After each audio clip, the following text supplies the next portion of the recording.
to write policy sections or contribute to them as far as what the Wellness Committee should encompass. And we felt like not only should we focus on nutrition, but we should also focus on physical activity. And Mr. Gregory there would be heading up that with maybe a phys ed teacher and a health teacher.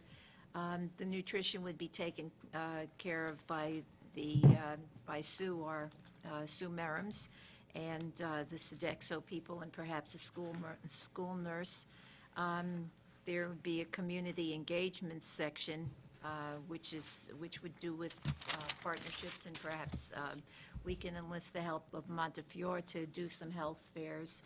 And the PTA president has volunteered to head that up, to get parents involved. And we also talked about staff wellness, and maybe have something like a professional development or a Biggest Loser challenge or things like that, just to get people a little bit more excited about what's going on. And of course, you know, when you had your health fair, that was a wonderful thing, and we'd like to see more of that. So we're just going to be going back and studying some of the policy again, and making some definitive decisions the next meeting, which will be the first Tuesday of next month, 5:30. Okay, fantastic.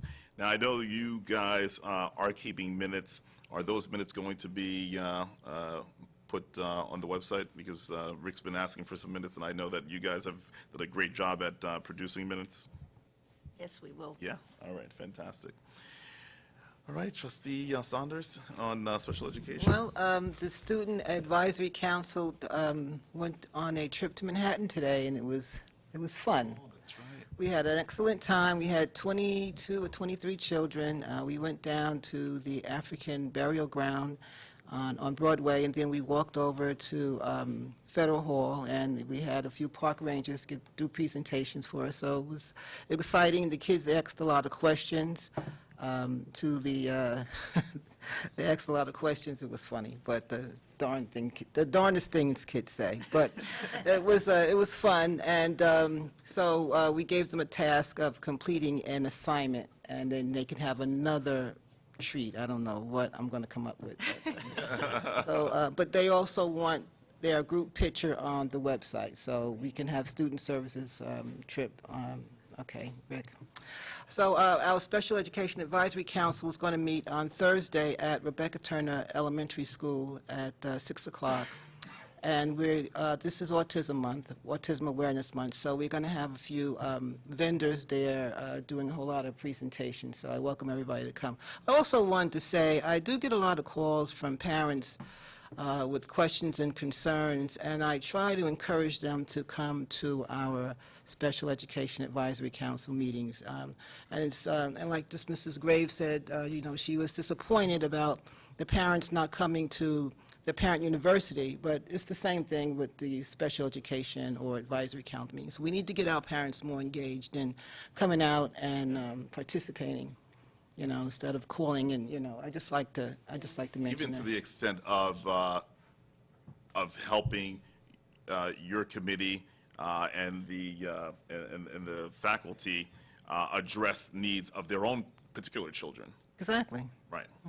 How do you feel also about, in terms of the findings of the Budget Committee, what Trustee McDowell was saying in terms of the special education budget being very high, and how you may find, does the Special Education Subcommittee see any areas for potential savings vis-a-vis the needs of the particular students and their families?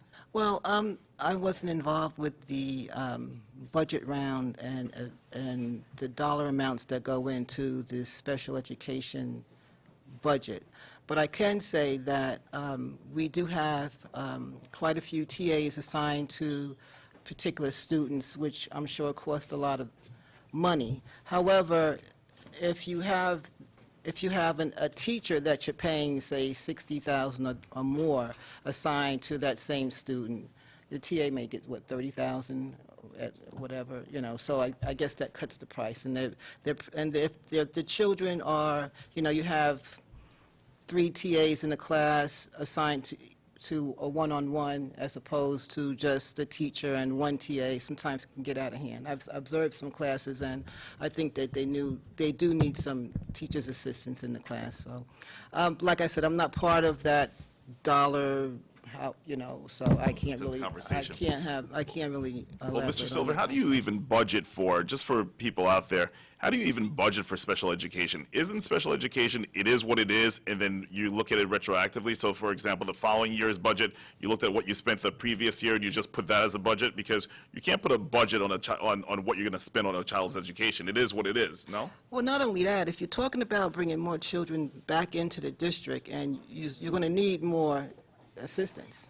Right, but how do you calculate that? For you know what I mean? So as they assess the children and their needs, we know whether we need to send them out or keep them in, and this is a process. But you can't put a cap and say, okay, well, we're not going to spend more than $8 million, let's say, on special education, and then now we have the need and it's more, but yet we had the budget. So There how does are that some work? school districts that actually do that, and that is one of the reasons some people want to be here, either actually being here or wanting to be here. But we do know the tuition rates at whatever place we have to. We know the transportation costs to get those kids there. We do know we spend almost $7 million on transportation for those kids at special need. And so Ms. Gaillon and her department determine what is best for the children. And we know the rates, and we have to follow through with what we can. We do try to have as many things be here as we can, and is our hope in the next couple of years. I would say particularly in the 18-19 school year, we have a year to get that done, that we try to bring home a number of classes, still meeting the needs of the children, because 18-19 will be a tougher year than this year. So are you saying out of a $10 million budget, $7 million of it is transportation? No, that's separate from that. Okay, that's on top of the 10. The special ed, the pupil personnel budget is over $40 million, and transportation is not a part of that $40 million.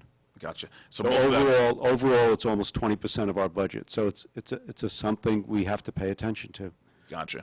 And so for the districts that do put caps on it, but the state, obligates us to pay if we have a child that has a need, and let's say they fight it and then they win, and so now we have to pay. So, I mean, caps are only, That's correct. Then we also end up with the legal expenses. Right, When on we top fight of it and that. lose. all right, that's fine. Thank you so much. That's just a little clarification for the public. So in terms of buildings and grounds, we're still waiting, Mr. Silver, for our final number after after you've spent money on everything else, to see what's left for us, what crumbs we have to spend. But there's so many projects. We'll talk about that later, and then maybe the next board meeting we'll have a presentation in terms of what we can get done with the money that we're allotted. In terms of bond and the restructuring of the district, we're moving forward. We did get approval by the State Education Department for special review of the 3 projects, which are Thornton, Pennington, and what was the third? Was it Mandela? Yes, right? Which means that, Mr. Silver? No, it's not Grimes. It's Graham is the third Graham project. is the third, yes, So thank you. we've been given an expedited review. Right, the expedited review, which means that, well, it's a lifesaver, because if not, then the review process right now currently is about a 5-month process, which would have meant that there's no way we could have had any shovels in the ground by this summer to start any projects, which means that the first project would be completed and ready for 2019, September 2019 versus 2018. So I know we're sending a crew up to Albany to review, including the architects and maybe one of our construction managers. So that's fantastic news, and thank goodness. And Mr. Silva, I know you pushed through for that, and you made some phone calls that was instrumental in getting us that special review. That's it for bond construction. Trustee Miller. The Family and Community Engagement Committee was supposed to meet last Friday morning. We had to reschedule due to a funeral. and a number of people could not attend the meeting. We have rescheduled that meeting for, and I know it's not a very convenient time, but it was the only time we could meet with the vendor who provided the activities for our Mind, Body, and Soul event last year, which Trustee Jaros mentioned, which, by the way, it's happening again on September 16th this year. So the meeting is Thursday at 1 p.m. here at the district. It's the only time we could get the vendor Jump Around to come. So if people can't physically attend, other members of the committee, hopefully they might be able to dial in. And then we're going to be having a meeting next week. We're still working on the time, which will be discussing a strategy for how we sell our school district pride magnets, the proceeds of which will be going to fund the Mind, Body, and Soul event, so that we're a little more self-reliant on that front. And the Budget Committee already spoke. Yes. I would like to ask trustee if we can, I know the superintendent is in receipt of an email from Sergeant Carpenter. We don't need to discuss the details of it. Have you received the email from Sergeant Carpenter? No?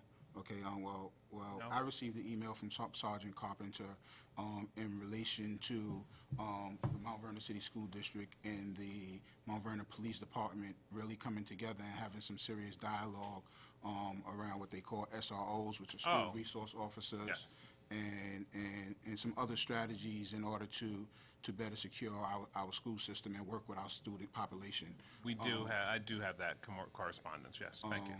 So what I suggested to Sergeant Carpenter is that we put that on the agenda for the FACE Committee, and that we also invite Mr. Rosario to that meeting so that we could begin this dialogue and see how